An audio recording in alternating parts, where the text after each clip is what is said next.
Enfim, mais um exame decapitado para a Life Science Chic. O que você tem a dizer? Diga alguma coisa nos comentários, por favor, ok? Sim? License Chic, eu consigo ver que o senhor tem trabalhado de uma forma muito árdua. Será que as pessoas têm valorizado o seu trabalho? Ah, sim, alguns. Alguns têm valorizado, a maioria não. Já assim, o que te motiva tanto para você publicar exames dia após dia sem eles valorizar? Conta-nos. Um dia todos vão valorizar. Tem certeza? Sim, estou em Moçambique, vai dar certo. Moçambicano só gosta de ser ajudado, ele nunca Não ajuda. desmoraliza você, tá bem? Para, faz isso. Não, vai dar certo, vai dar certo. Sim, eu sei, eu conheço, né? Eu conheço pessoas daqui, né? Etc. Opa, tomara que o seu trabalho árduo tenha um benefício. Sim, um dia, tenho fé. Sim, muita fé. Falou e explicou. Ah, sim, eu vou Seja bem-vindo a Life Science Chic. Vocês já estão constrangida. Imagina! Tiraste zero mais uma vez no teste de química. Só estou emocionada. Será que conheceu o Life Science Chic? Os vídeos lá são tão maneiros. Jura? Já entendo quase toda a química. Sejam todos bem-vindos a Life Science Chic mais uma vez. Estás num canal certo, eu vou te avisando, estás num canal certo mesmo. Se quer admitir no seu curso que tem Química e Biologia, esse é o canal certo. Aqui tem muitas aulas de Química, porque Química é o que tem sido um bicho de sete cabeças. Bom, Biologia está a iniciar neste ano, praticamente. Eu trago aqui mais uma resolução de exame de Biologia. Tudo isso iniciou com uma resolução de exame de Biologia. Até então estamos aqui a resolver vários exames. Na verdade, não só resolvendo, explicando, dando tudo até nos mínimos detalhes o que é necessário para que você possa admitir com sucesso. Bom, nós temos aqui um exame de Química 1 2022, a duração aqui de 90 minutos, é que o outro, não, tá vendo? Eu disse Química 1, porque estou acostumado a resolver muitos exames de Química. Ok, tá certo, me perdoa. Aqui nós temos o exame de Biologia 1, nesse caso, tem uma duração de 90 minutos, porque esses exames são feitos ao mesmo tempo. Biologia 1, Química 1 te dão tudo ao mesmo tempo, 90 minutos. Então, cada exame você tem uma duração de 1 hora e 30 minutos e outra também 1 hora e 30 minutos.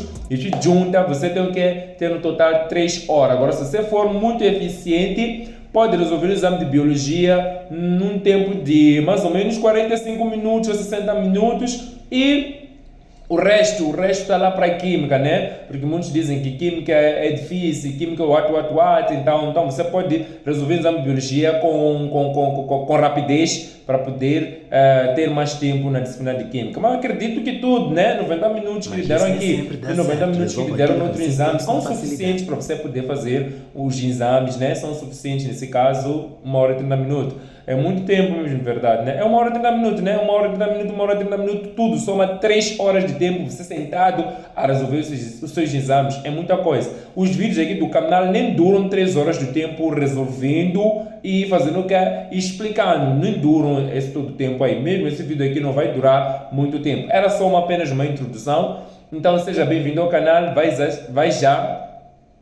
Vai já se subscrevendo, deixando seu like, seu comentário e partilhando esse vídeo para os demais e ajuda o canal a crescer para que o canal traga mais, né? O que motiva mesmo aqui os youtubers é que hajam mais inscritos, hajam mais visualizações e isso traz mais benefícios ao canal. Ok, tá certo? Então vamos lá resolver esse exame que tem exatamente 40 questões, que é só você bater papo e responder. Aqui nem tem genética, aqui não tem muita coisa de genética, onde você anda tem que calcular o que é. Aqui parece que está tudo organizado, estou vendo aqui tirar um conteúdo que tem a ver com citologia, fisiologia vegetal, fisiologia animal, tiraram mais o quê?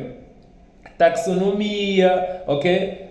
Prontos, acho que são esses conteúdos que andam a rondar nesse exame aqui. Não é tanta coisa não, Ok, tá certo, então vamos lá começar a resolver esse exame e vamos lá acabar com esse exame one time. Desculpa pela introdução, eu vejo que ele levou muito tempo. Exatamente, já começamos aqui com o nosso exame. Temos aqui... Legal, vamos nessa.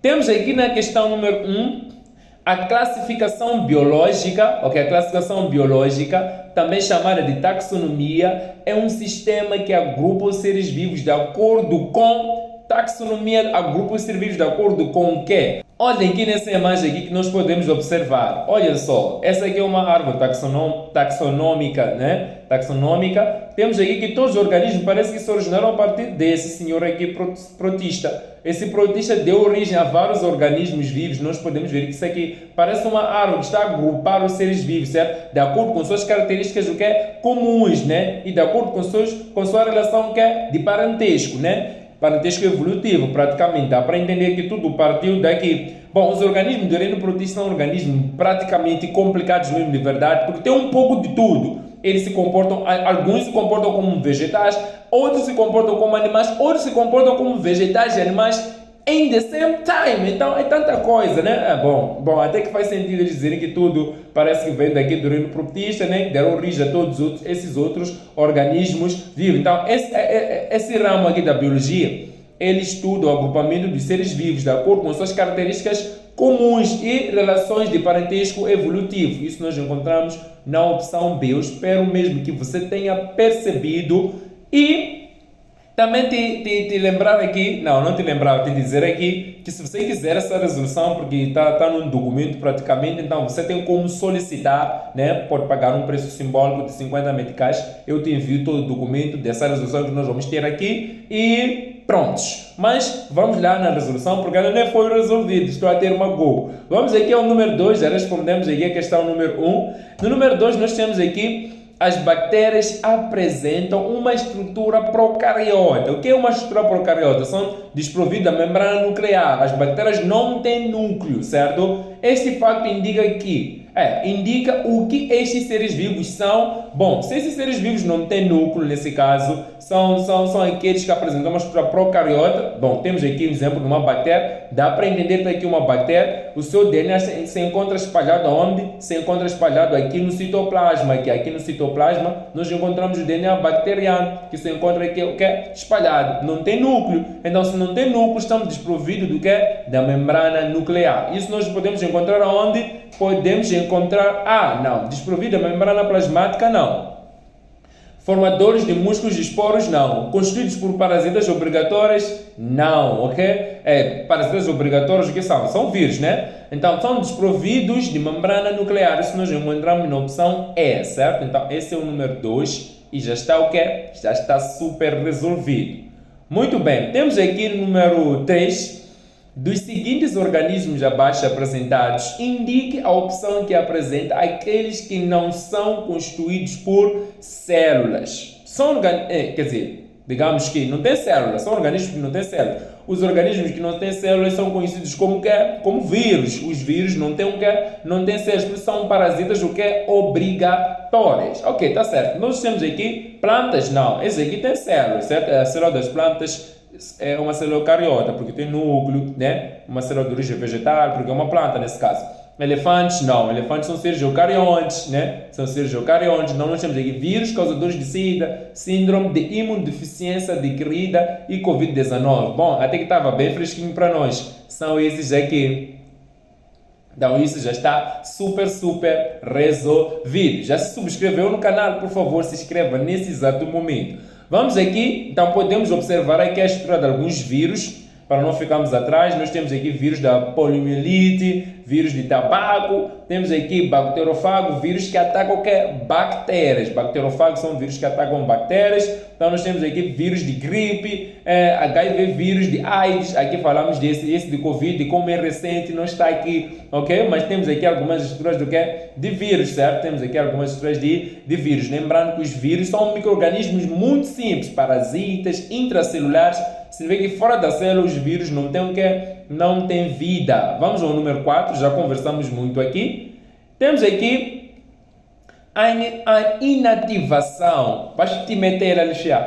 A inativação de todos os lisossomas de uma célula afetaria diretamente a... Bom, primeiro você precisa saber que na célula os lisossomas, podemos encontrar aqui os lisossomas, onde estão? Estão aqui. São essas estruturas aqui, estão aqui, certo? Estão aqui onde eu acabo de assinalar. Os lisossomas são estruturas responsáveis pela digestão intracelular. Então, se nós inativarmos, fazemos eles pararem de funcionar, é claro que isso vai afetar o que esses organelos celulares fazem no organismo, certo? Ou na célula. Então, nós temos aqui que, inativando todos os lisossomas, nós vamos afetar o que? A digestão intracelular das células, ou a digestão intracelular dos organismos vivos. Ok, tá certo. Então, nós encontramos isso na opção B. Afetaria diretamente a digestão intracelular. Ok, saindo dessa, estamos aqui no número 5. Se não saiu essa imagem aqui, é porque o número 5 também está a abordar de questões que têm a ver com essa imagem, né? Ainda é citologia. Sinta isso no seu coração. Ok, se uma célula for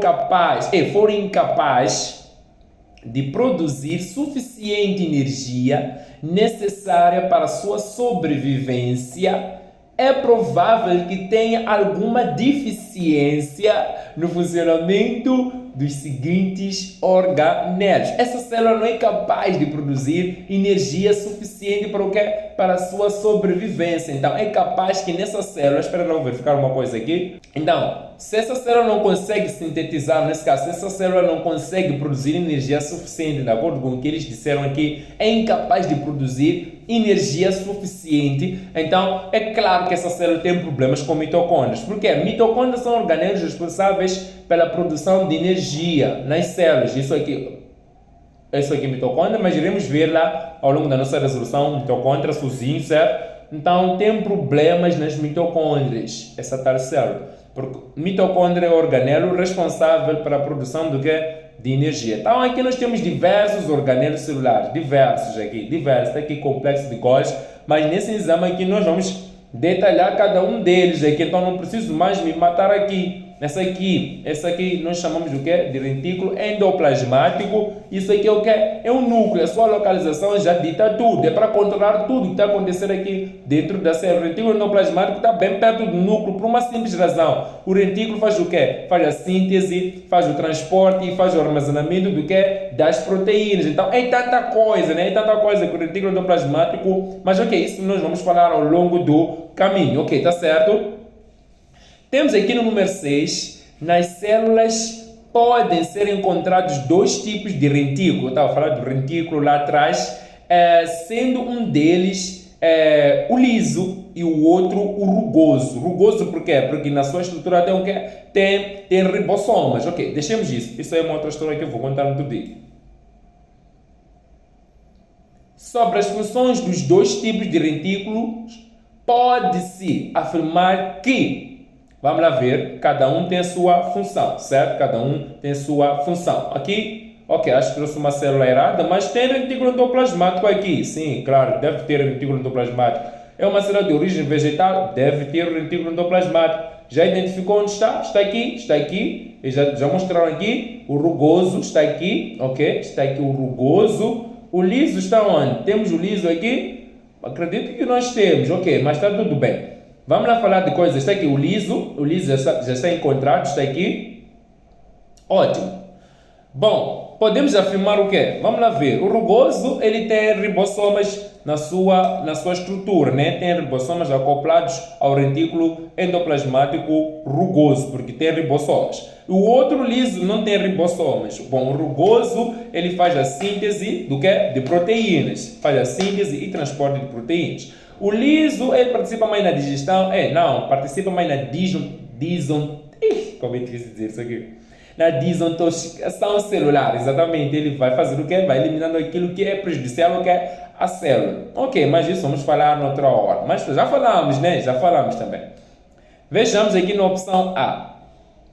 O rugoso está relacionado com o processo de síntese de açúcares. Não. O rugoso está relacionado com um processo de síntese de proteínas, não açúcares, ok? Não açúcares, ok? Então, está errado. A opção A logo veio com uma mentira. Nós aqui excluímos.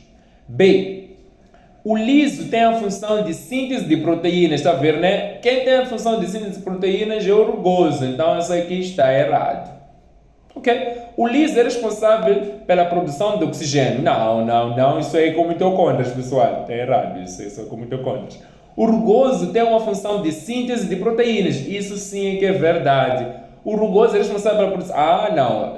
Então nos desviar. Nós já temos a opção certa aqui, a opção certa é a opção D. Então, já morreu. Ok, corremos aqui para o número 7.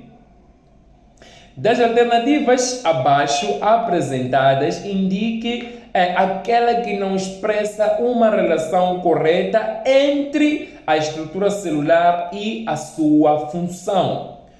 Ok, tá certo. Lendo aqui, nós temos vacúolo relacionado com a digestão intracelular, armazenamento de substâncias e controle osmótico. Isso é verdade, sim, ele faz isso, certo? Isso é verdade. Então essa relação é uma relação correta. Nós queremos aquela relação que é incorreta, aquela relação que não expressa uma relação correta, queremos a incorreta. Então isso aqui é verdade. Temos aqui cromossoma relacionado com a determinação genética, isso também é verdade. Temos cloroplasto relacionado com o processo da fotossíntese, isso também é verdade. Núcleo relacionado com o controle das diferentes atividades celulares, isso também é verdade, certo? Desculpem, eu deveria ter mostrado aqui as imagens. O vacúolo está aqui, certo? Controlar substâncias osmóticas, etc. Temos aqui a célula, nesse caso, estamos a falar do que é do cromossoma. Está aqui o cromossoma, determinação genética, está tudo bem. Temos aqui o cloroplasto, a função do cloroplasto é fazer o que é a fotossíntese, já sabemos. Temos agora o núcleo, ok? O núcleo está aqui. Qual é a função do núcleo? Está relacionado com o controle de diferentes atividades celulares. Isso aqui também é verdade. E nós temos aqui o fuso miótico ou fuso acromático relacionado com a síntese de lípidos. Dá para entender que o fuso acromático ou fuso miótico, nesse caso, isso também está lá, lá nas fases de divisão celular, né? Ele está nas fases de divisão celular. Então, esse aqui que cria aquele fuso acromático que acaba formando o que é aquela placa metafásica que nós chamamos de placa equatorial, que permite com que haja separação dos cromossomas, pode ser dos cromossomas irmãos ou cromatídeos irmãs, dependendo da divisão celular que está sendo tratada. Se for mitose, é separação dos cromossomas irmãos, certo? Se for meiose, é separação dos cromatídeos irmãs. Então, isso não tem nada a ver com o que estão a dizer aqui de síntese de lípidos. Isso está errado. A relação incorreta é essa. Está na opção que está na opção E. Corremos agora para o número 8. O reforço externo da membrana celular nos vegetais é rígido celulósico. Vamos lá ver aqui. Nós temos que na membrana, nós temos que na célula vegetal, nós temos aqui que nós chamamos de parede celular, dá para entender que está aqui, ok? E temos aqui que nós chamamos também de membrana celular. Temos membrana aqui e temos parede. Membrana celular está aqui por dentro e por fora nós temos o que é aquilo que nós chamamos de parede. Mas ok, qual é a função da parede celular, qual é a função da membrana celular na célula dos vegetais? É isso que nós queremos saber. O que nós queremos saber aqui, como é que é a parede celular nos vegetais? O nome já diz tudo, senhores. Parede. Por ser uma parede, é uma coisa rígida, senhores. Nós também temos que usar a lógica para apresentar essas coisas aqui. Então, o reforço externo, que é a parede celular, o reforço externo, que é a parede celular, o reforço interno é o que? É a membrana celular. O reforço externo, olha que os vegetais têm vacúolos grandes porque perdem maiores quantidades de água, mas não é isso que nós estamos a falar aqui, pá. Ok, o reforço externo nos vegetais vamos ler aqui a opção E. Rígido, celulósico, estão a bater bem, não podendo se deslocar da membrana plasmática. É verdade, não pode se deslocar da membrana plasmática. É assim mesmo como é o reforço externo da célula dos vegetais. Isso está na opção A. Nem precisamos ler muita coisa aqui. Não é elástico, esquece. Rígido, celuloso, capaz de deslocar. Não. Elástico, esquece. Rígido apenas de natureza. Não é de natureza proteica, não. É de natureza o que? Açucarada. É formada por açúcares, não é por proteínas. É formada por açúcar, reforço externo dos vegetais, da célula dos vegetais. Correndo aqui para o número 9. Essa citologia, basta você ver essa célula aqui. Essa célula que nós estamos a falar aqui é citologia, sem estresse. A existência e a integridade da membrana são importantes porque... interessante. A existência e a integridade da membrana são importantes porque... Qual é a função da membrana celular? Bom, membrana, né? Essa coisa aqui que delimita a célula. Membrana, vou desenhar aqui uma membrana. Certo? Uma membrana. Suponhamos que essa aqui é uma membrana. Qual é a função da membrana? É para permitir a entrada de substância, mas também para permitir a saída de substância. Mas isso não de qualquer maneira. de uma forma seletiva.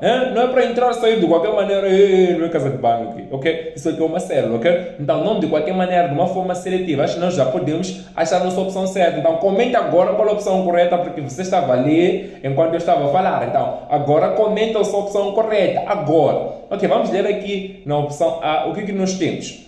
Dizem que regula trocas entre a célula e o meio, permitindo apenas a passagem de moléculas de fora para dentro,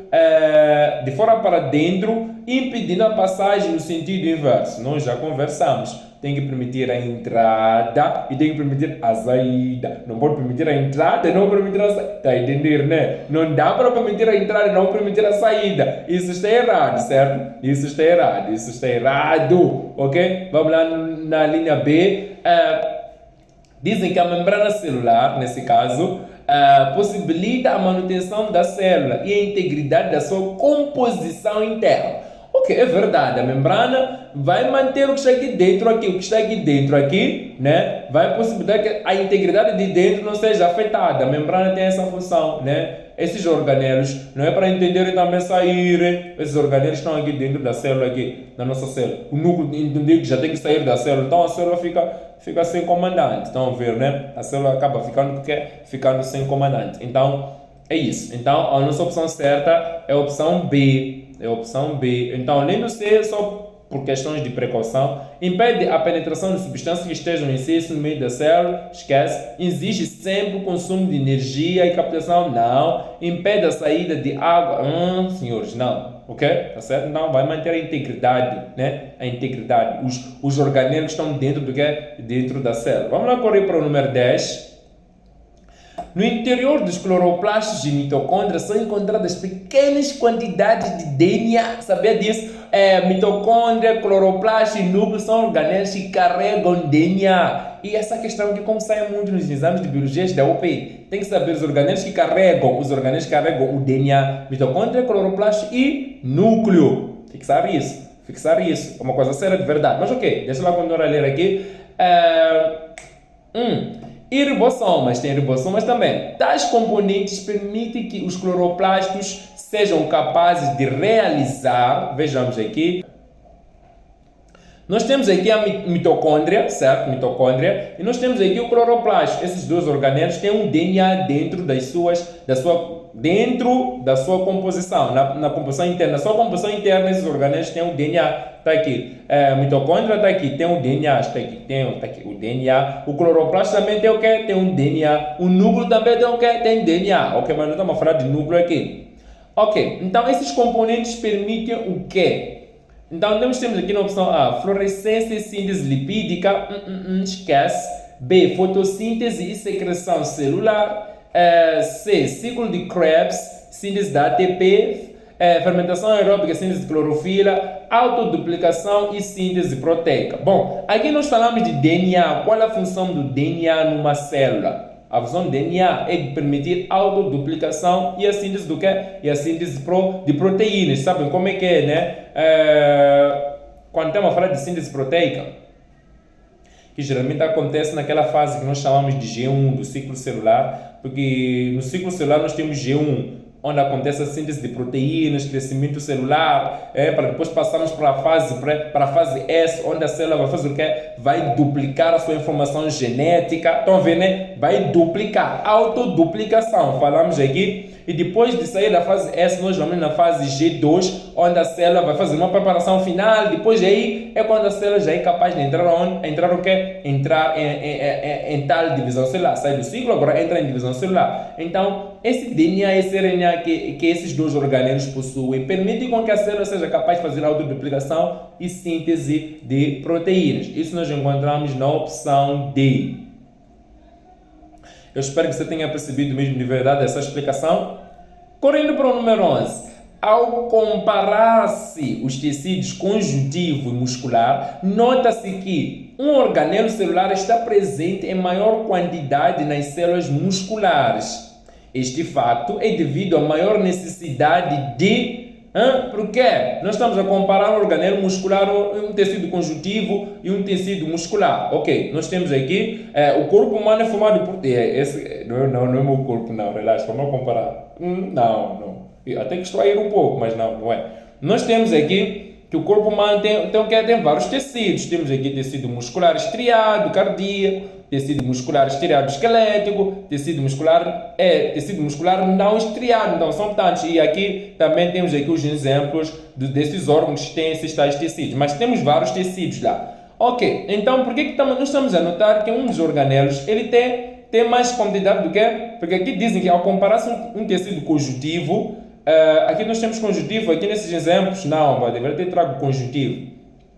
Mas ok, o tecido conjuntivo praticamente é aquele que é acompanhado com sangue, alguma coisa assim. É tecido de sangue praticamente, ok? Então, ao comparar-se o tecido conjuntivo e muscular, nota-se que um organelo celular está presente em maior quantidade nas células musculares. Quer dizer, esse organelo está mais presente nas células musculares. Este facto é devido à maior necessidade de... Olha só, os músculos, eles precisam de maior energia para poder exercer as suas atividades. É por uma simples razão. Síntese do que? Síntese de ATP, certo? Então, é devido a essa razão. Porque as células musculares precisam mais de energia para poder exercer as suas atividades. Então, por isso nós encontramos mais lá ATP. É devido à síntese de ATP. Sem dúvida, é devido à síntese de ATP. Eu espero que você tenha percebido muito bem. Vamos ao número 12. Caso não, deixe nos comentários. Vamos discutir mais. Temos aqui, assinar a opção incorreta em relação à meiose. Já temos aqui o processo da meiose. Está aqui mostrada nessa figura. Aqui nós temos mitose, nesse primeiro esquema. E nesse outro esquema aqui nós temos o que é a meiose. Você consegue ver muito bem. Ok, o que nós queremos saber acerca desses dois tipos de divisão celular? Saiba muito bem que mitose vem de imitar. E tem música de mitose nesse canal aqui. Ok, tá bom, isso aí é outra história. Mitose vem de imitar. É onde a célula-mãe divide-se originando células filhas geneticamente iguais a ela. Então a célula praticamente se divide, gera outras duas células igualzinhas à primeira célula. Essa primeira célula é igualzinha às outras células que são originais. Quer dizer, a primeira célula vai deixar de existir, né, quando ela se dividir. Mas ela vai se dividir sendo parecida com essa primeira aqui. Então, essa aqui e essa aqui vão ser parecidas com essa primeira célula original. Isso aqui é mitose. Já na meiose, o assunto é outro.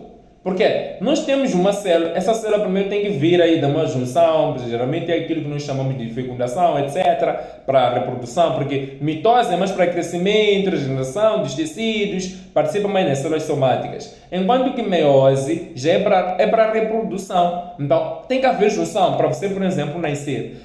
Seu papai e sua mamãe, quer dizer, seu papai teve que enviar 23 cromossomas, né? Para se encontrar com os outros 23 cromossomos que estavam nos óvulos da sua mamãe, né? Então esses dois aqui se uniram. Então essas duas células haploides se unem, vão formar o quê? Vão formar o embrião. Por isso que eu disse aqui. Então esse N aqui a representar a sua mamãe, aqui seu papai. Não, na verdade temos que começar com o papai. Aqui esse aqui é seu papai com seus 23 cromossomos, aqui é sua mamãe também com 23. Esses dois aqui decidem que, não, temos que trazer um ser aqui. Então eles primeiro vão formar um embrião, que é o quê? Que é 2 genes. Então essa célula aqui, 2 genes aqui, é que vai começar um processo do quê? De divisão celular. Não, essa tal divisão celular que está sendo iniciada aqui já é meiose. Nesse caso tem que acontecer meiose 1.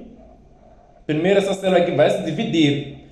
Né? Se divide, gerando células N e N. Então dá para entender que na primeira divisão houve uma redução de metade mesmo. Uma redução de metade. Sim, a célula foi reduzida, a informação genética da célula foi reduzida pela metade. Por isso aqui nós chamamos esse primeiro processo aqui de meiose 1. Dá para entender aqui. Eu já expliquei a mitose, não é? Aqui na meiose temos aqui meiose 1. Então, meiose 1 é reducionar porque houve uma redução de cromossomos. Depois, essas duas células que foram geradas vão entrar de novo em divisão celular. Continua. Já que continua a meiose 2. Aqui era a meiose 1. Aqui já continua o que é meiose é um processo longo. Né? Também você já viu, né? Para nascer um novo indivíduo, são quantos meses, né? São quantos meses, pessoal? 9 meses. É muita coisa, pessoal. E lembrando que não estava a contar o tempo que estava longe dos pais, tipo, a informação genética ainda estava 50% na mãe, 50% no pai. Porque aí seria muito tempo, porque eles tiveram que conservar aquela informação para depois unir. Vamos deixar isso aí. Então, na meiose 2, essa célula volta a entrar em divisão celular, gerando célula N, gerando outra célula N, que é uma outra célula haploide, certo? E aqui, também essa aqui entra, vai gerar outra célula N, e essa aqui também vai gerar uma célula N. Então parece que agora, daqui, de meiose 1 até meiose 2, parece que aconteceu mitose. Sim, a meiose 2 já é praticamente igualzinha à mitose. Por isso, quando você entende mitose, automaticamente já entendeu a última parte da meiose, que é a meiose 2. Mas tem tanta coisa lá, mas acho que o essencial ficou.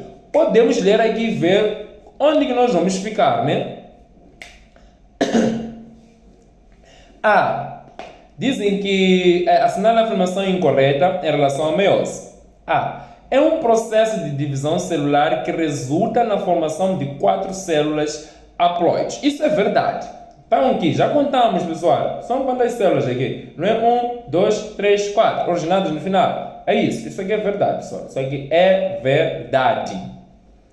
B.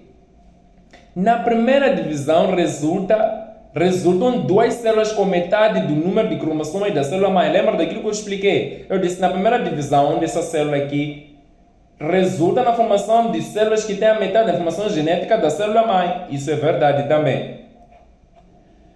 C. É um processo que envolve 2 divisões sucessivas.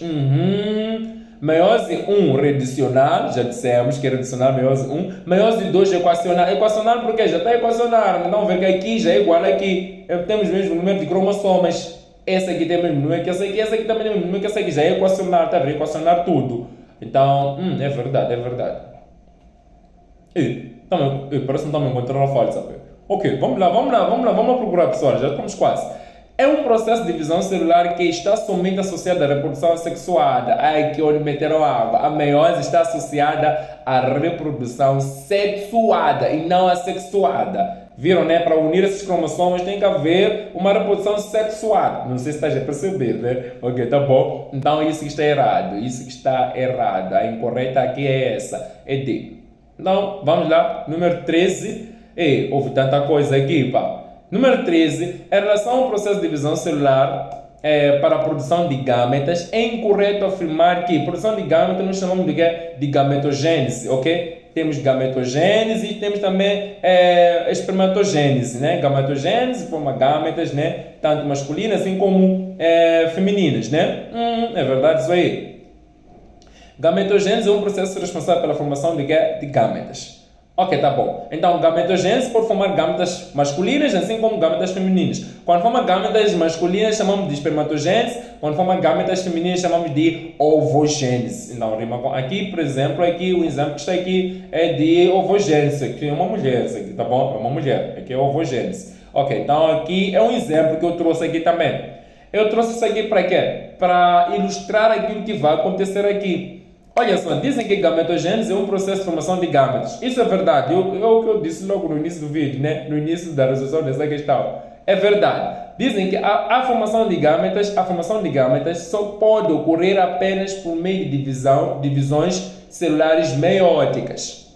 Olha, sabe, divisão celular, antes dela acontecer, é necessário que haja ciclo celular, onde que a célula vai se preparar para poder entrar na divisão celular. Então, o ciclo celular tem uma série de fases, vamos falar G1, S, G2 e depois entra aí e tal. Nesse caso aqui, G1, S, G2, isso aí tudo é interfase, para depois entramos em onde? Entramos em divisão celular. Então, olha só na fase G1, pessoal, é uma fase onde a célula tem que se preparar, tem que crescer, fazer síntese de proteínas. Eu, por exemplo, quando nasci, sim, iniciou logo a produção de espermatozoides logo que eu nasci, mas não, os espermatozoides não foram logo automaticamente liberados quando eu era criança. Olha, teria estragado a minha infância se tivesse se manifestado dessa forma. Eu tive que crescer e chegar a uma certa idade para começar o que? Já fazer o que?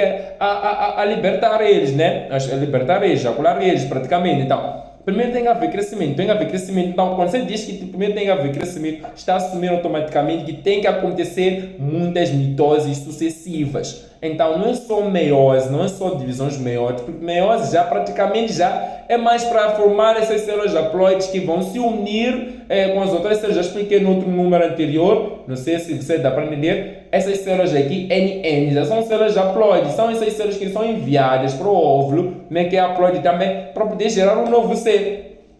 Então não dá para assumir que é só meiose deve acontecer aqui. Então você também dá para perceber daqui que você consegue ver muito bem. Olha só, temos mitose, primeiro a célula tem que crescer para depois entrar em meiose, tem meiose 1, depois tem meiose 2, esse tipo de coisa aí. Então não está bom, B não está bom. Eu espero que você tenha percebido essa explicação.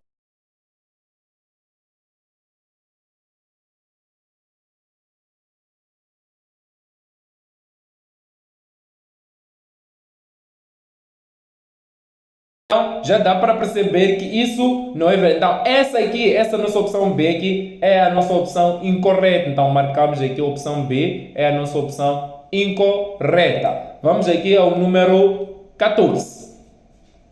Indica a construção básica das células nervosas. Tenho aqui uma célula nervosa, eu não gosto muito de sofrer. Está aqui, tem dendritos, terminação da recepção, corpo, né? Corpo celular, temos aqui axônio, conseguem ver axônio, nodo de Javier, bainha de mielina, sentido de propagação, quer dizer, o impulso entra daqui, certo? O impulso nervoso entra daqui, né? Terminação da transmissão. Então, o impulso não entra daqui, o impulso entra dos dendritos.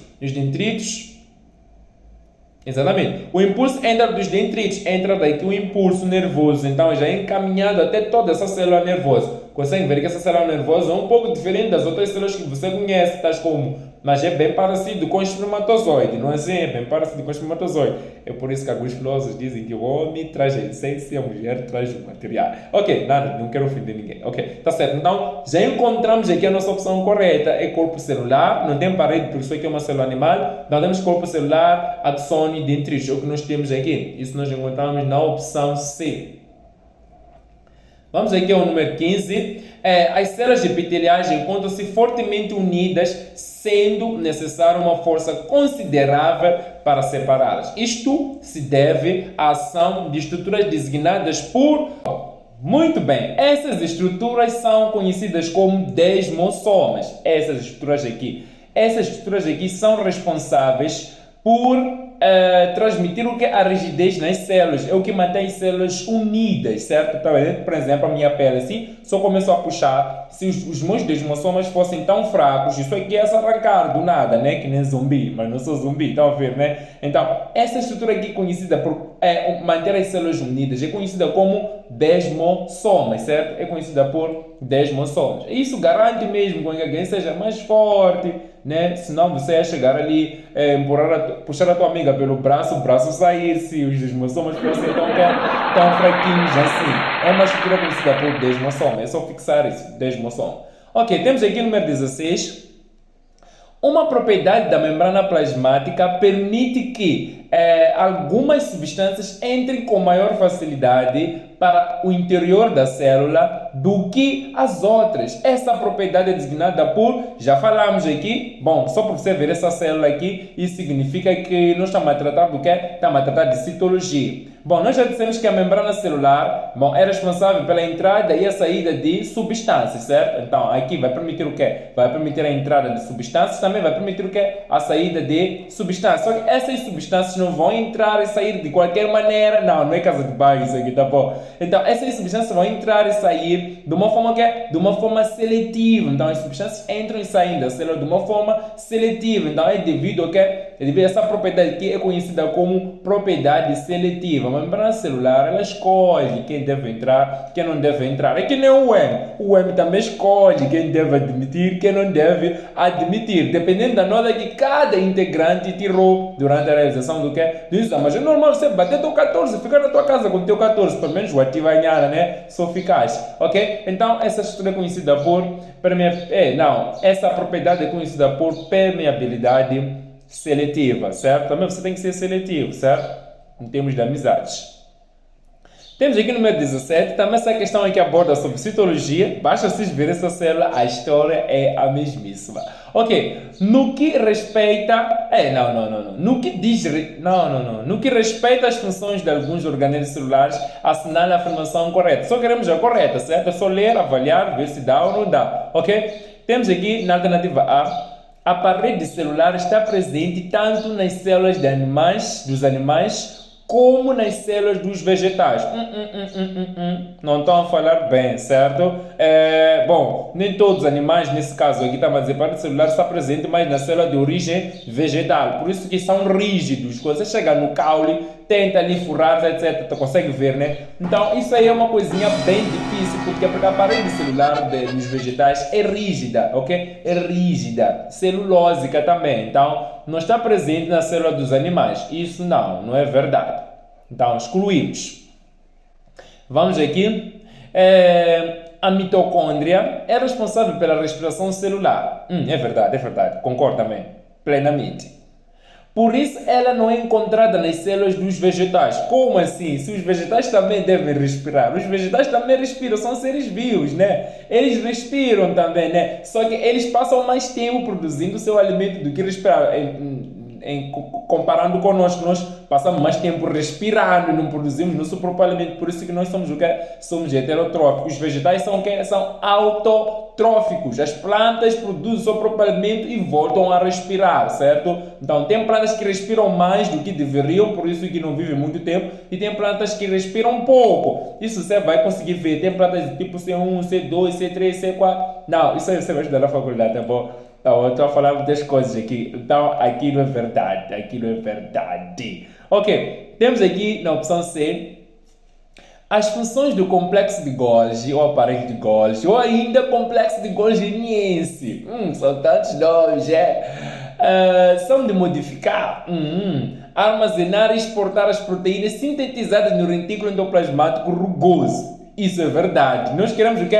Queremos a formação correta. Não, a nossa correta é essa. Então, fixa lá, complexo de Golgi faz o quê? O complexo de Golgi-Niense ou aparelho de Golgi, e tem tantos nomes, tem tantos nomes. Então, essa é a nossa opção correta. Temos a alternativa D, o núcleo está presente apenas nas células vegetais. Isso não é verdade. Nós somos eucariontes, nós temos núcleo, ok? Temos núcleo nós, ok? Temos núcleo, então não é verdade isso. A única função do cloroplasto é de armazenar os nutrientes produzidos pela célula. O cloroplasto faz o quê? Armazenar Não é com ele isso aí, né? Os nutrientes, não é com ele isso aí. Deixa para o aparelho de Golgi, deixa para o retículo endoplasmático, deixa para ribossomas, não dá cloroplasto. Cloroplasto tem uma função muito importante, né? Fazer o quê? Fazer fotossíntese onde nas células de origem vegetal. Ok, muito bom. Temos aqui o número 18. Analisa a seguinte frase. A eliminação da água no estado líquido pelas plantas ocorre através dos hidatódios, ok? E o processo é conhecido pelo nome de sudação ou exsudação. Isso nós encontramos na alternativa B. Mas ok, podemos ver aqui essa tal estrutura, certo? Nós temos aqui a estrutura dos hidatódios, ok? Então dá para entender que na folha tem tanta coisa, sabe? Muitas coisas são essas que nós não conseguimos ver com os nossos olhos, só podemos ver com o microscópio. Quando o homem percebeu que, neste mundo aqui, muitas coisas estão no mundo invisível, a invenção do microscópio trouxe muitos conhecimentos, sabe? Trouxe muitas descobertas. Graças à invenção do microscópio, nós percebemos que não, existem bactérias. Já sabemos que aqui, se nós deixarmos no que sempre tem bactérias, sabemos muito bem também que consumimos o que? Algumas bactérias, né? Então, vamos deixar, essa é uma triste história, mas aqui nossa opção certa é a opção B, certo? Isso aí é por causa de um tio chamado Antônio Valigno. Esse cara aí é conhecido como o pai da microbiologia. Esse aí mesmo que anda a trazer essas coisinhas todas aí. Mas vamos deixar. Mas é que também essas coisas existiam, tendo sido descobertas, assim como não. Não significa que a coisa só existe no momento que você descobre. Não, a coisa já existia desde. Só faltava o homem fazer o quê? Descobrir que nem gravidade. A gravidade existia antes de ser estudada. Então, isso aí é física. Vamos continuar com biologia. Ixi. Temos aqui o número 19, envolvendo com um saco plástico uma planta que esteja num vaso. Depois de algum tempo, observa-se que a parede interna do saco plástico cobre-se de gotículas de água. Esta água foi perdida pela planta pelo processo denominado de... Para você acreditar que as plantas também são seres vivos, anote aí, as plantas fazem o que também? Transpiram. Isso é denominado por transpiração, certo? Transpiração. As plantas perdem água por transpiração também, ok? Então, isso aqui podemos ver nessa imagem. Dá para entender, né? As plantas transpiram também, certo? Aqui vem em inglês, né? É water vapor released from leaf. Ei, vamos deixar isso aí, pá. Só você vai dizer que está a chegar muito, né? Vem cold water into the leaves. Vamos deixar. Ok, temos aqui número 20. A folha é o principal local de produção de glicose. É verdade. Examinando as folhas de uma planta, verificou-se nelas uma baixa percentagem de glicose. Tipo, acho que não é o lombe, né? Tipo, você só está a comer coisas que nem têm açúcar. Ok. Então, examinaram as folhas, viram que não, aqui não se passa glicose aqui. O que aconteceu com essa tal planta para não se passar glicose nas folhas? Então, dizem aqui, como se pode explicar a baixa percentagem de glicose nas folhas? A baixa percentagem de glicose pode ser explicada pelo facto de parte desse carboidrato são açúcar, certo? Desse carboidrato ter sido, indica a opção incorreta. Atenção, queremos a opção incorreta. Ter sido o quê? Então, vamos lá ver. Na alternativa A. Enviada para a raiz da planta. Sim, é verdade. Existem algumas raízes que acumulam açúcar. É por isso que nós temos batata doce. Batata doce é uma raiz. Acumula o quê? Acumula açúcar. E acaba sendo doce, isso é batata doce, né? Então, ela acumula açúcar. Ok? Então, é possível, por exemplo, naquela planta que dá batata doce, nós em Xangana chamamos de maquegel, não sei em português o que, acho que chamam de folhas de batata doce. Não, as folhas de batata doce, né, podem ser amargas, por quê? Porque uma parte de açúcar é enviada para onde? É enviada para a raiz quer armazenar mais o que? Armazenar mais açúcar. Então, se nós analisarmos aquela folha ali, podemos perceber que não, aqui não temos muito glicose. Glicose está onde? Está lá na raiz. Ok, isso é verdade. Nós queremos a incorreta, pessoal. Isso aqui é verdade. Temos aqui transformado em amido. Olha só, quando glicose se une com glicose, se une com outro glicose, N glicose se juntarem, eles acabam formando aquilo que nós chamamos de polissacarídeos, ok? Polissacarídeos são açúcares grandes, né? É uma série do quê? É uma série de vários aminoácidos, nesse caso, é uma série de eu disse aminoácido é para proteína, pá. É uma série de vários monossacarídeos, ou nesse caso, temos monossacarídeos se juntam, formam disacarídeos se juntam, vão formar o que? Os polissacarídeos. Então, é possível que esse glicose tenha se transformado em amido. Isso também é verdade.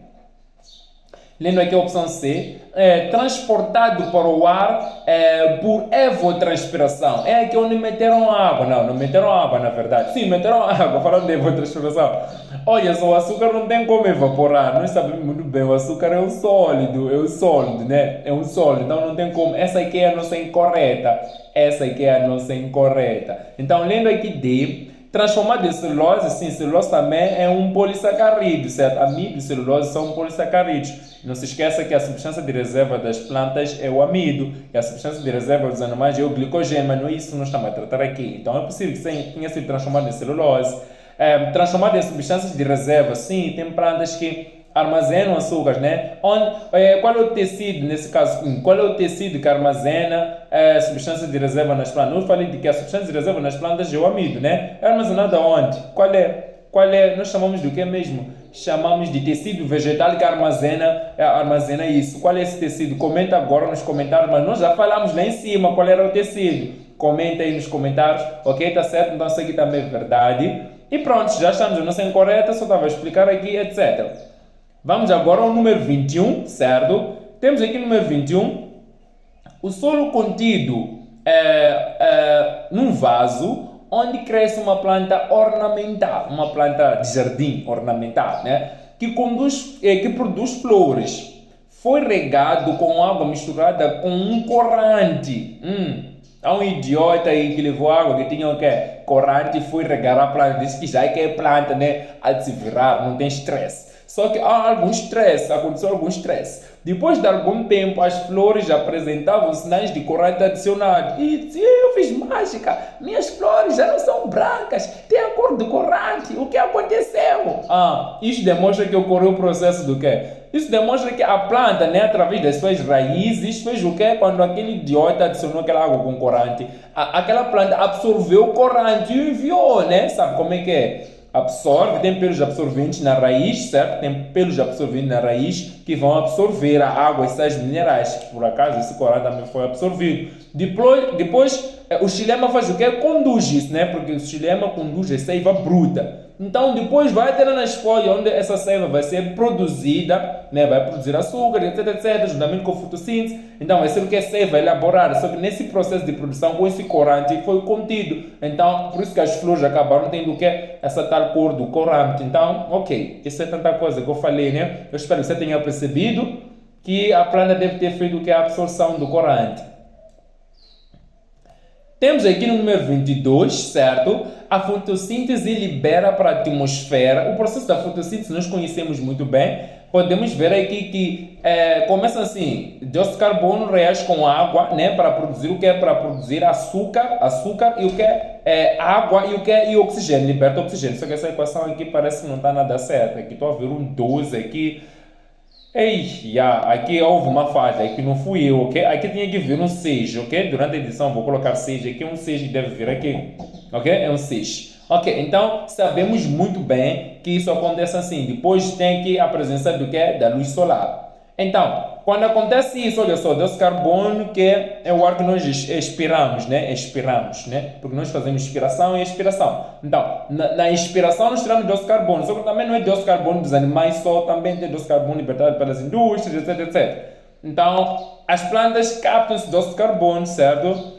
Juntamente com a água que recebem com a intervenção divina ou quando a pessoa rega, etc. Então, na presença de luz, isso nesse organismo vivo vai acontecer uma reação metabólica, né? Porque o metabolismo é um conjunto de reações que ocorre no interior do organismo vivo. Então, vai acontecer um metabolismo. Isso, em condições normais, se você misturar dióxido de carbono e água, não vai tirar açúcar, você vai tirar ácido carbônico. Mas aqui no organismo da planta, na presença da luz ou clorofila, nesse caso, pigmentos fotossintéticos, vamos produzir o que é o açúcar, que é a glicose, nesse caso, é representante. Depois vamos produzir também o que é água, né? E aqui essa equação não está boa. Liberta água também. Não está nada boa, ok? Porque aqui a ideia é produzir que é açúcar e libertar o que? Libertar oxigênio. Essa equação não está nada boa. Ok, tá certo. Vamos produzir açúcar e vamos fazer o que? E vamos libertar o que? Oxigênio. Por isso, quando nós invertemos essa equação, vou colocar aqui a equação certa, está aí a equação certa, tá certo? Está aí a equação certa, dióxido de carbono mais água, na presença de luz ou clorofila, vai produzir o que? Glicose, vai libertar o que? Vai libertar o oxigênio, ok? Então, essa equação, está aqui a equação certa aqui nessa folha, desculpem. Nessa folha nós já tínhamos a equação certa, dióxido de carbono mais água, né? Na presença da luz ou clorofila vai produzir o quê? Vai produzir açúcar e vai libertar o que? O oxigênio. Quando as plantas libertam oxigênio, nós absorvemos sucessivamente. Por isso as plantas e os animais têm uma relação do que? De simbiose. Mas nós queremos saber, na fotossíntese, que se liberta? Está aqui, liberta-se o oxigênio. É isso que nós queremos saber. Então, liberta-se o oxigênio. Só que esse oxigênio aqui provém do quê? Olhem só. Esse é o processo da fotossíntese, do outro lado da respiração celular, né? Temos as plantas também respiram, nós discutimos lá nos números anteriores. Então dá para ver aqui nessas fases da fotossíntese, só espero que não tenha fugido do número 22, mas ok, dá para ver aqui que na primeira etapa, que é a etapa fotoquímica, a libertação do que? A libertação do oxigênio. Esse oxigênio é oriundo do que? É oriundo da água. Então, a libertação do oxigênio oriundo da água. Oriundo quer dizer o que? Proveniente do que? Da água. A opção certa aqui é a opção A, certo? E eu falei muita coisa aqui. Vamos ao número 23. Durante o processo da fotossíntese, agora em fisiologia vegetal, pessoal, se preparem, hein? Essa parte é forte, estude muito bem fisiologia vegetal. Pelo visto, nós já vimos que sai, hein? E sai muito bem, tecidos vegetais, fotossíntese, não fotossíntese, tem que estudar essas coisas, gente. Durante o processo da fotossíntese, a ação da luz sobre a clorofila liberta eletrões que são capturados por uma cadeia transportadora. Durante esse processo de transporte ocorre formação de quantidade elevada de aceptor NADP+, a partir da captura de eletrões de prótons, transferência dos eletrões entre moléculas organizadas em ordem decrescente de energia, fotólise de moléculas de dióxido de carbono que libertam eletrões e cedem carbono para a formação da glicose, quebra de moléculas de água a partir da conversão da ATP em ADP com liberação de prótons. Todas as linhas são válidas. Bom, a nossa opção certa aqui não vou falar tanta coisa, mas dá para ver aqui nessa imagem, nós temos aqui uma das partes, fala do que? fala do que é a etapa fotoquímica, a outra etapa aqui é a etapa química, ou nesse caso aqui é a fase luminosa e aqui é a fase química ou fase escura, certo? A glicose sai depois disso, depois da noite, né? Então, nós sabemos que na primeira etapa, essa etapa fotoquímica, há a redução da água, onde a água vai produzir o quê? Vai produzir oxigênio, certo? Vai libertar oxigênio, já falamos no número anterior. Então, nós temos aqui que nossa alternativa certa, sem querer falar muita coisa, certo? Temos que a nossa opção certa é a nossa opção B. Há transferência de eletrões entre as moléculas organizadas em ordem decrescente de energia, certo? Em ordem decrescente de energia. Ok, tá certo. Ainda não sou tão forte na fisiologia vegetal, mas relaxe, com o tempo vou ficar muito bom. Ok, vamos aqui ao número 24.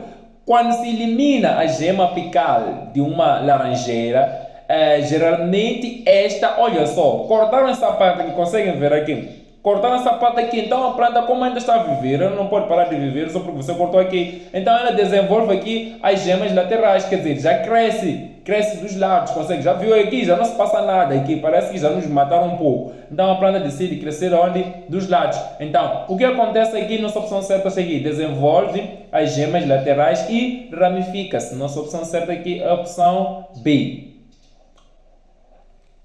Temos aqui no número 24, certo? Vamos lá. Não, número 24 já respondemos. Vamos ao número 25.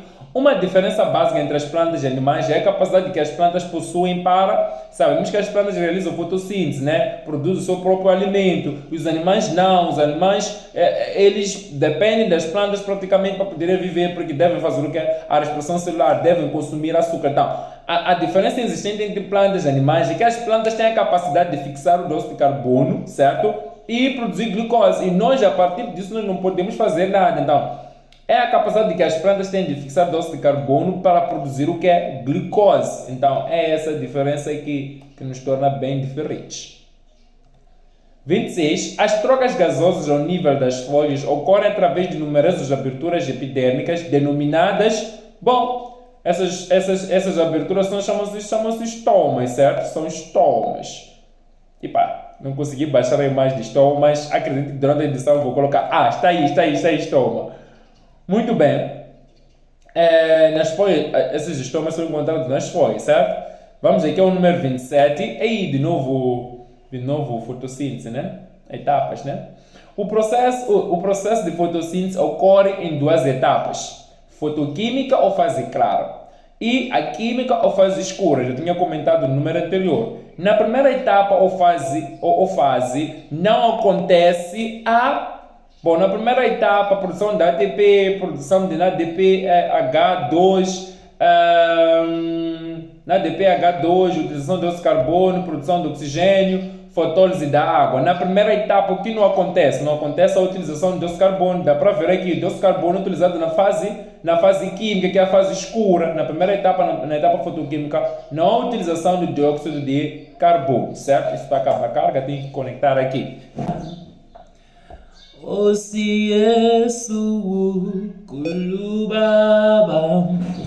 Conectado. Ok, muito bom. Vamos lá correr para o número 28. As plantas, assim como os animais, apresentam órgãos compostos de diferentes tecidos. E esses tecidos apresentam diferentes funções: revestimento e proteção, secreção e armazenamento, suporte, condução. Os tecidos que desempenham essas funções são, respectivamente, revestimento e proteção. Isso é com epiderme, um tecido vegetal, certo? É um tecido vegetal conhecido como epiderme. Suporte e condução, armazenamento, nesse caso, revestimento e proteção é epiderme. Secreção e armazenamento é com parênquima. Isso aí já é com parênquima. Parênquima também faz armazenamento de alguns produtos oriundos da fotossíntese. Ok?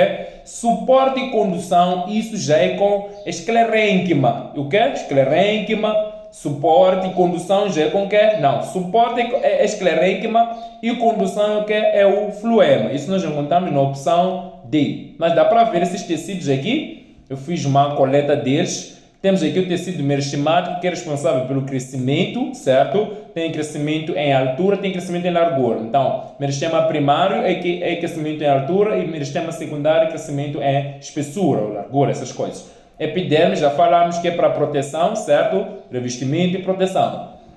Sim, tem que revestir, sim, não. Alguns tecidos são sensíveis, tecidos que estão dentro das plantas são sensíveis, a florestema, são sensíveis, então poderão secar. Então, o epiderme tem essa função de revestir, né? Você consegue ver no caule, tem uma camada que reveste, né? Quando seca a lenha, você até pode tirar essa camada, pode tirar o epiderme, certo? Pode tirar o epiderme. Ok. Temos aqui o esclerênquima, né? O esclerênquima, já dissemos que faz o que é esclerênquima. Falamos aqui que secreção, armazenamento, isso é com parênquima, suporte. Esclerênquima é para suporte, ok? E temos aqui fluema, que é condução, parênquima, armazenamento, não se esquece, lema é condução também. Colênquima faz o quê? Aqui não temos colênquima, né? Não temos colênquima, mas deixa nos comentários o que colênquima faz, ok? O que colênquima faz. Aqui nas opções certas é a opção D. Eu trouxe aqui os tecidos vegetais, todos os tecidos vegetais que você precisa saber. Então vai investigando qual é a função de cada tecido vegetal aqui. E você vai ficando muito bom na fisiologia vegetal, certo? Até vai microlar um pouco, ok? Tá certo? Então é só fazer isso. Vamos aqui ao número 28.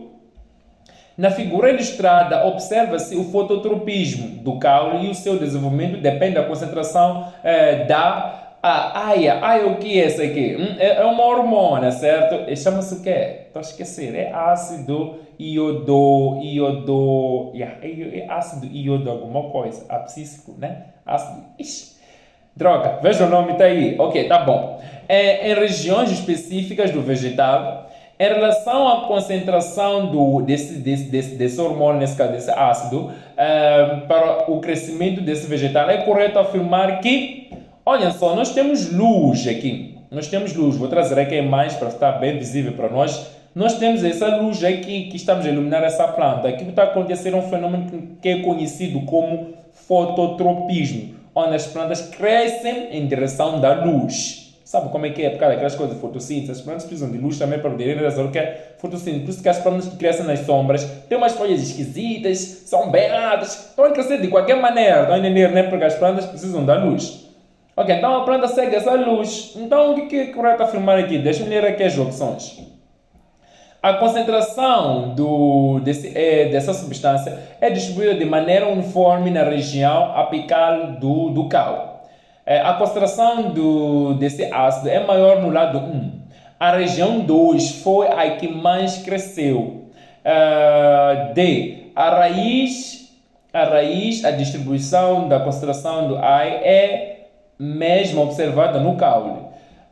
O ácido é sintetizado por todo o vegetal e não apresenta dominância apical. Bom, aqui nós temos perante um fenômeno conhecido como fototropismo, já disse. E o que acontece aqui com essa hormona? Essa hormona geralmente é uma hormona de crescimento, sim, que atua lá nas auxinas, Vou trazer aqui os hormônios vegetais que você precisa saber.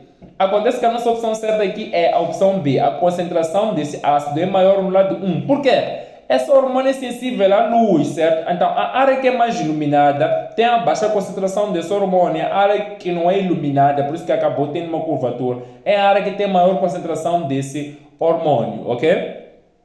Não, tem que falar português de Moçambique, dessa hormona. Ok, eu trago aqui... espera lá, estamos no número 30, pois acredito que estão onde aqueles hormônios, estão aqui as hormonas vegetais, mas vamos discutir. Ok, vamos lá resolver o número 30 primeiro. Os cactos são considerados plantas suculentas devido ao armazenamento de água. É um tecido especializado que funciona como um verdadeiro reservatório. Esse tecido então, já falamos que onde que se faz armazenamento de substâncias, já falamos no número anterior que é parênquima, certo? Então, esse tecido é parenquimatoso. Parênquima que faz armazenamento de substâncias oriundas da fotossíntese. Então, é por isso que os cactos crescem até no deserto, porque armazenam muitas substâncias desse tipo. Ok. 31. As hormonas vegetais influenciam nas mais variadas atividades de uma planta, desde a germinação, da semente até a maturação dos frutos. Marca alternativa que indica corretamente a hormona vegetal que estimula a maturação dos frutos.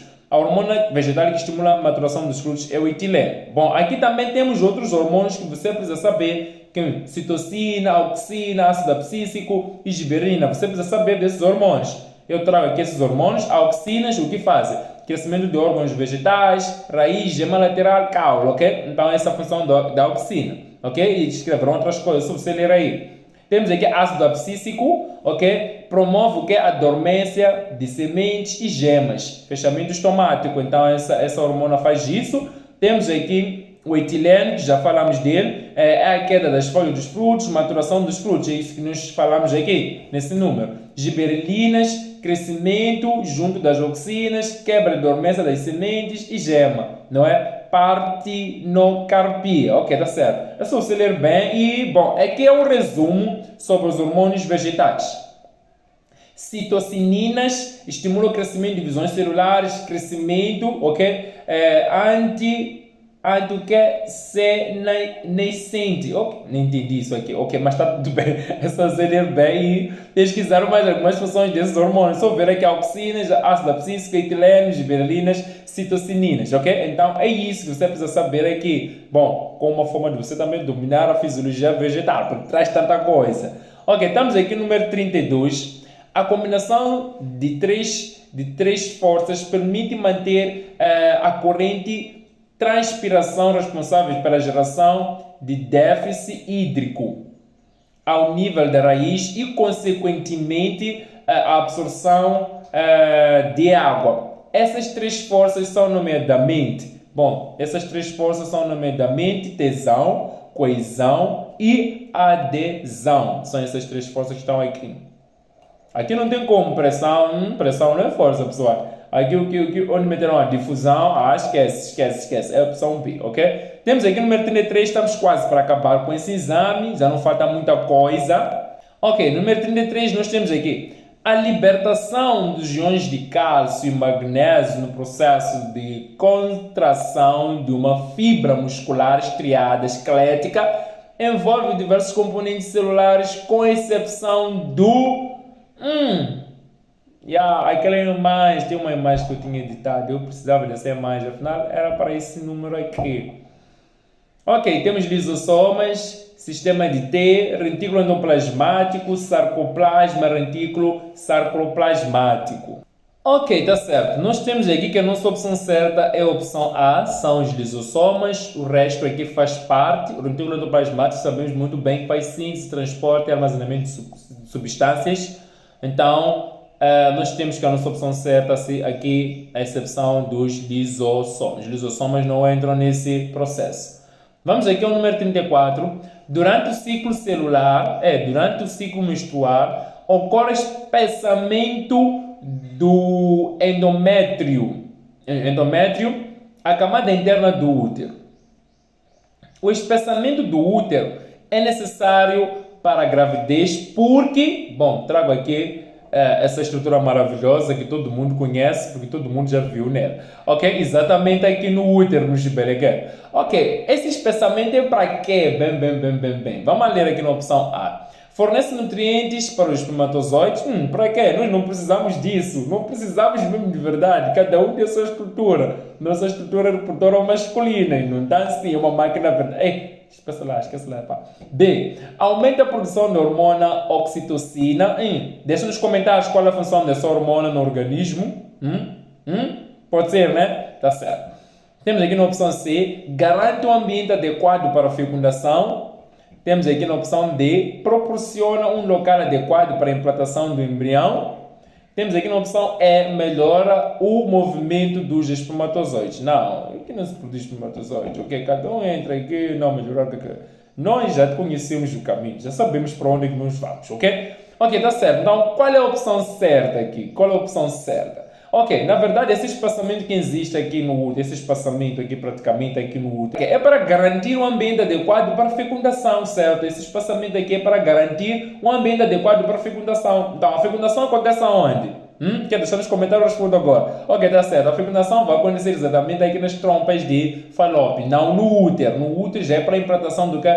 Do embrião, desenvolvimento, etc, etc. Ok, então nós temos que esse ambiente garante, esse espaçamento garante um ambiente adequado para a fecundação, certo? Vamos ao número 35. Em relação ao processo de digestão dos alimentos, digestão dos alimentos, esse é mais não sei o porquê também, pá. Está no número... estamos a resolver 34, agora é 35, certo? Deve ter saído, sei mais, mas ok, está tudo bem, vamos deixar. Em relação ao processo de digestão dos alimentos, escolha a afirmação falsa. Ok. A mastigação e a deglutição, deveria ser deglutinação. Por isso não estou a ler coisas da minha cabeça, não. Deveria ser deglutinação. Mas ok, está tudo bem. Ou deglutição. É deglutinação, pessoal. Ok. A mastigação e a deglutição e os movimentos peristálticos constituem a digestão química. Não. Isso aí é digestão mecânica. Ok? Aí há ação mecânica para mastigar. Há uma força mecânica que nós temos que aplicar aí para podermos mastigar os alimentos. Isso aí não é digestão química, a formação de novas substâncias, né? É que nem fenômeno químico aqui, ok? Então, não. Nós queremos o quê? Queremos a falsa. A falsa automaticamente é a opção A, né? Constitui digestão química. Essa aqui é a falsa. Escolhe a formação falsa. É a opção A. E já está. É essa a opção A. Ok? O resto é verdade. Esperamos que seja verdade. A água e sais minerais são absorvidos sem transformação química. A digestão do amido é rápida. A água e os sais minerais são absorvidos sem transformação química. Sim. A digestão do amido é rápida e ocorre na boca pela ação da amilase salivar, é verdade, e no estômago pela ação das peptidases. No estômago, peptidases. Peptidases, sim, para quebrar proteína, alguma coisa assim. É verdade. Vamos aqui. A bilis não produz enzimas, mas fornece sais biliares que facilitam a digestão de gorduras. É verdade. A remoção de vesícula biliar em algumas pessoas doentes dificulta a digestão de gorduras. É verdade. Então nós temos que a nossa opção certa aqui, falsa é a opção A, ok? É a opção A. Temos aqui o número 36, já estamos quase para acabar com isso. No indivíduo da espécie humana, a composição da urina pode ser considerada normal quando apresenta somente as seguintes substâncias. Você sabe muito bem que o processo de produção da urina é um processo bem longo, porque primeiro tem que acontecer o que é a filtração na cápsula de Bowen, depois tem que acontecer o que é, tem que acontecer a reabsorção ali no tubo proximal, certo? No tubo proximal, a absorção de açúcares, depois passa pela ACDN, onde vai fazer o que é a absorção do que é dos sais, nesse caso, aquela membrana semipermeável à água, tem a água ali, certo? Onde vai absorver sódio, potássio, isso na ACDN, dá para ver nessa estrutura. Depois passamos para o tubo proximal, o tubo distal, né? Onde vai fazer a absorção de cálcio. E depois mandamos todo o lixo que não foi conseguido ser absorvido no organismo, para onde? Para os tubos coletores, onde por conseguinte vai ser mandado aonde? Para a bexiga, né? Para a sua posterior eliminação, para depois ser eliminado. Mas ok, essa urina deve ter o quê? Essa urina deve ter 95% de água e 5% de merda. Nesse caso, vamos falar de creatinina, estamos a falar do quê? Creatinina, ureia, então deve ter lá. Então açúcar não sai, não. Açúcar é muito importante para o organismo, ok? Então essa urina deve ter o quê? Deve ter água, ureia e sais, né? E sais, exatamente, ok? E sais. É isso. Prontos. Essa é a composição normal da urina do indivíduo. Se sair com açúcar, tem algum problema. Talvez deve estar para ter diabetes, alguma coisa assim. Então, número 37. Tripsina, pepsina e ptialina são enzimas digestivas produzidas respectivamente. Tripsina é pâncreas. Pepsina, estômago. Ptialina, estão a ver, né? Isso aqui são glândulas salivares, ok? Então encontramos onde aí? Temos aqui pâncreas, estômago e glândulas salivares. Encontramos na opção D, ok? Basta você querer dizer e parece que quer sair saliva, então são glândulas salivares, esse é o meu. Ok, temos aqui no número 38, são exemplos de glândulas endócrinas, exócrinas e mistas respectivamente. Ok, nós queremos exemplos aqui, pessoal, ok? Queremos exemplos. Deixa-me ler aqui. Tiroide, glândula sudorípara e pâncreas. Pâncreas, glândula salivar e hipófise. Glândula sebácea, pâncreas e tiroide. Timo, aldosterona e fígado. Aldosterona, glândula salivar e glândula mamária. Ok, tá certo. Qual é a nossa opção certa aqui? Nós temos que a nossa opção certa aqui é a opção A, certo? Que é tiroide, glândula sudorípara e pâncreas, certo? Isso nós encontramos na opção A. Legal, estamos no número 39. Durante a respiração pulmonar no homem, quando o diafragma se contrai, certo? O diafragma se contrai, diafragma é essa parte daqui, certo? Se contrai, desce. Se contrai descendo nesse caso, quando se contrai descendo, o volume da caixa torácica aumenta. Ok? Então a caixa torácica, a verdade, aumenta. E por conseguinte, a pressão intrapulmonar. Por que acontece esse tipo de coisa? Vamos ver aqui as figuras. É isso que estamos a explicar. Quando se contrai, desce. Quando se contrai, desce. É isso que nós queremos. Aqui está descendo, aqui está fazendo o quê? Está subindo. Então, aqui nós temos que o que é a entrada do ar, que está na inspiração. E aqui no outro sítio aqui é o que é a saída do ar, certo? A saída do ar. O que acontece? O que acontece exatamente aqui? Dizem que quando desce a pressão intrapulmonar, o que acontece com ela? Ela aumenta dizem que aumenta e dificulta a entrada do ar. Olhem só. Então, a pressão pulmonar aumentou e dificultou a entrada do ar. Então, teria que fazer de novo o mesmo processo para iniciar de novo a outra inspiração e fazer a outra expiração. Encontramos isso onde? Encontramos isso na opção A. E por fim, certo? E por fim, estamos aonde? Agora estamos no número 40, ok? Deixa o seu like, seu comentário e partilhou para os demais. Por favor, faz isso. Vamos responder esse número e vamos acabar com isso logo de uma vez. O controle da frequência respiratória humana é feita pelo... Quem faz o controle da frequência respiratória humana? É aquilo que nós chamamos de bulbo raquidiano, certo? Exatamente, é bulbo raquidiano. Ok? Baseado na taxa de... Ok? Na taxa de dióxido de carbono sanguíneo. Certo? Na taxa de dióxido de carbono sanguíneo, que é transportado principalmente na forma de íon bicarbonato. Então, isso nós encontramos aonde? Encontramos na opção C. Gostou dessa resolução? Não se esqueça de deixar seu like, seu comentário e partilhar para os demais. Esta é mais uma outra resolução completa que foi dada para a Life Science Chic. Se te ajudou, não se esqueça mesmo de ajudar a Life Science Chic, deixando seu comentário, partilhando e recomendando qual é o próximo exame que você gostaria que fosse decapitado pela Life Science Chic. Então faz isso, deixe isso nos comentários, votos de uma continuação de um bom dia, bons estudos e até a próxima. Fique bem!